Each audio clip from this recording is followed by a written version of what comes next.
దేశంలో క్వాంటమ్ శకం మొదలైంది. దానికి ఆధారం, ఆలంబన ఆంధ్రప్రదేశ్, అమరావతి కాబోతుంది.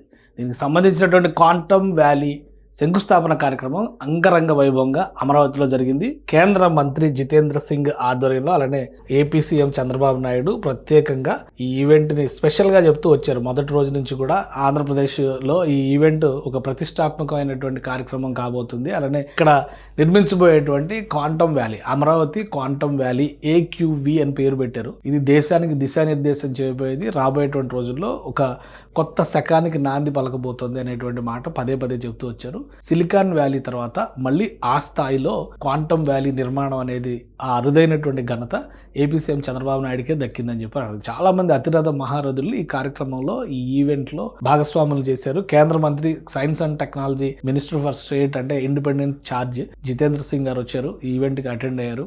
అలానే కేంద్ర ప్రభుత్వ సైన్స్ అండ్ టెక్నాలజీ విభాగ కార్యదర్శులు కూడా వచ్చారు. వివిధ యూనివర్సిటీలు, ఐఐటి తిరుపతి, ఐఐటి మెడ్రాస్, అలానే ఎస్ఆర్ఎం యూనివర్సిటీ, వాటి వైస్ ఛాన్సలర్లు, టెక్నాలజిస్టులు, వివిధ కంపెనీలకు సంబంధించినటువంటి ప్రముఖులు వీళ్ళందరూ కూడా ఈ కార్యక్రమానికి అటెండ్ అయ్యారు. ప్రతిష్టాత్మకమైనటువంటి కార్యక్రమం. చాలా రోజుల తర్వాత అమరావతిలో మళ్ళీ ఒక జోష్ నెలకొని ఉన్నటువంటి సందర్భం అనమాట.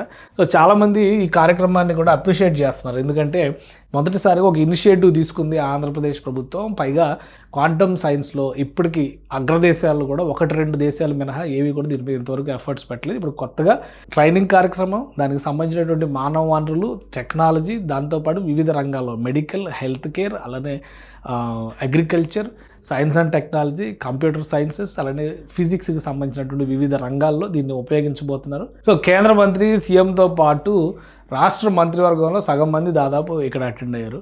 ఐటీ శాఖ మంత్రి నారా లోకేష్, అలానే మున్సిపల్ శాఖ మంత్రి నారాయణ, నాదెండ్ల మనోహర్ గారు, ఇంకోవైపు నుంచి చూస్తే కందులు దుర్గేష్, ఇట్లా మొత్తం అందరూ కూడా ఆల్మోస్ట్ చాలా ముఖ్యమైనటువంటి మంత్రులందరూ కూడా ఈ సమావేశానికి అటెండ్ అయ్యారు. ఇక్కడ ఉన్నటువంటి ప్రజాప్రతినిధులందరినీ కూడా ఇన్వైట్ చేశారు. ఇండస్ట్రీకి సంబంధించినటువంటి ప్రముఖులు అనేక మంది అటెండ్ అయ్యారు. సో ప్రజానేకం, ముఖ్యంగా ఇది ఇనాగ్రేషన్ జరిగినటువంటి ఈవెంట్, ప్రారంభోత్సవ కార్యక్రమం జరిగినటువంటి శిలాఫలకం దృశ్యాలు ఇవన్నమాట. సో చాలామంది విద్యారంగానికి సంబంధించి, ఎందుకంటే అక్కడ ఉన్నటువంటి యూనివర్సిటీస్ నుంచి కూడా చాలామందిని ఇన్వైట్ చేశారు. వాళ్ళందరూ కూడా ఈ ఈవెంట్కి అటెండ్ అయ్యారు. పెద్ద ఎత్తున కార్యక్రమం నిర్వహించారు. సో ఇనాగ్రేషన్ కార్యక్రమం Amaravati quantum computer centre, Chandrababu Naidu గారు, అలానే జితేంద్ర సింగ్ గారు, మిగతా వాళ్ళందరూ, పవన్ కళ్యాణ్ గారి పేరు కూడా ఉంది. పవన్ కళ్యాణ్ గారు వివిధ కారణాల వలన, అంటే అనారోగ్య కారణాల వలన అని చెప్తున్నారు. ఆయనకు జ్వరం వచ్చింది, నిన్నటి రాత్రి నుంచి బాగలేదని చెప్తున్నారు. సో ఇప్పుడు ఇంకోటి ఏంటంటే తెలంగాణలో ఒక పర్యటన కూడా రావాలి, ఆయన రద్దు చేసుకున్నారు ఆయన ఆరోగ్య రీత్యా. సో ఇది మొత్తం మీద అమరావతి క్వాంటమ్ వ్యాలీకి సంబంధించినటువంటి ముఖ చిత్రం. కేంద్ర మంత్రి పెమ్మసాని చంద్రశేఖర్ వీళ్ళందరూ కూడా అటెండ్ అయ్యారు.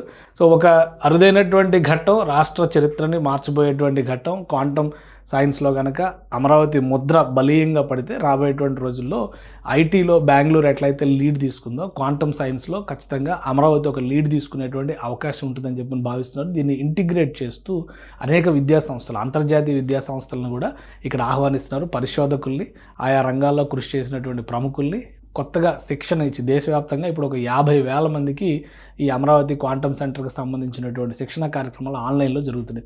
సో దీనిలోంచి అడ్వాన్స్డ్ ట్రైనింగ్ కోసం ఒక 3,000 మందిని మళ్ళీ సెలెక్ట్ చేస్తారు. వీటితో పాటు అనేక మంది వృత్తి నిపుణుల్ని ఇక్కడ ఆహ్వానిస్తారు. సో మొత్తానికి క్వాంటమ్ సైన్స్కి సంబంధించినటువంటి క్వాంటమ్ వ్యాలీ డిజైన్ ఆల్రెడీ మనం చూసాం.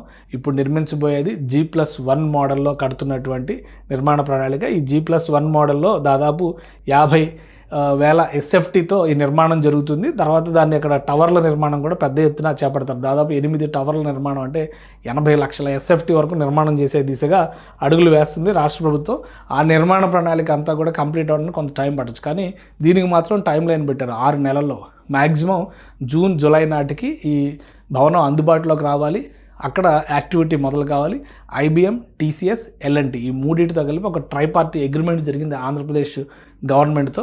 ఈ అగ్రిమెంట్ని అమలు చేసేటువంటి బాధ్యత ఈ 3 సంస్థలకు ఉంటుంది. దానికి కావాల్సినటువంటి ఇన్ఫ్రాస్ట్రక్చర్, ఎకో సిస్టమ్స్ డెవలప్ చేసే బాధ్యతలో కూడా వీళ్ళు పాలు పంచుకుంటారు. అంటే టెక్నాలజీ పార్ట్నర్గా TCS ఉంటే, హార్డ్వేర్, కంప్యూటర్, క్వాంటమ్ కంప్యూటర్ డెవలప్మెంట్కి సంబంధించి కొత్త క్వాంటమ్ కంప్యూటర్ని అక్కడ ఇన్స్టాల్ చేసే బాధ్యతని IBM తీసుకుంది. వీటితో పాటు దాదాపు 118 సంస్థలు ఆంధ్రప్రదేశ్ గవర్నమెంట్తో టైప్ అయినాయి. ఇప్పటికే కొన్ని సంస్థలు QPIR కానీ, అలానే జపనీస్కి చెందినటువంటి ఫిజిక్సీ సంస్థ కానీ, వీళ్ళందరూ కూడా ఇక్కడ క్వాంటమ్ రీసెర్చ్ పైన తమ వ్యవస్థలు ఏర్పాటు చేయడానికి రెడీగా ఉన్నారు. సో మొదటి అడుగు ఇక్కడ పడుతుంది. మొదటి అడుగు తర్వాత ఖచ్చితంగా ఫర్దర్గా ముందుకు వెళ్ళేటువంటి క్రమంలో రాష్ట్ర ప్రభుత్వం ఈ క్వాంటమ్ వ్యాలీని అంతర్జాతీయ స్థాయి టెక్నాలజీ సెంటర్గా డెవలప్ చేయాలని చెప్పని భావిస్తుంది. సో శంకుస్థాపనతో ఒక అడుగు పడింది. ఫర్దర్గా ఒక 6 నెలల్లో అసలైనటువంటి సాక్షాత్కారం జరిగేటువంటి అవకాశం ఉంటుంది.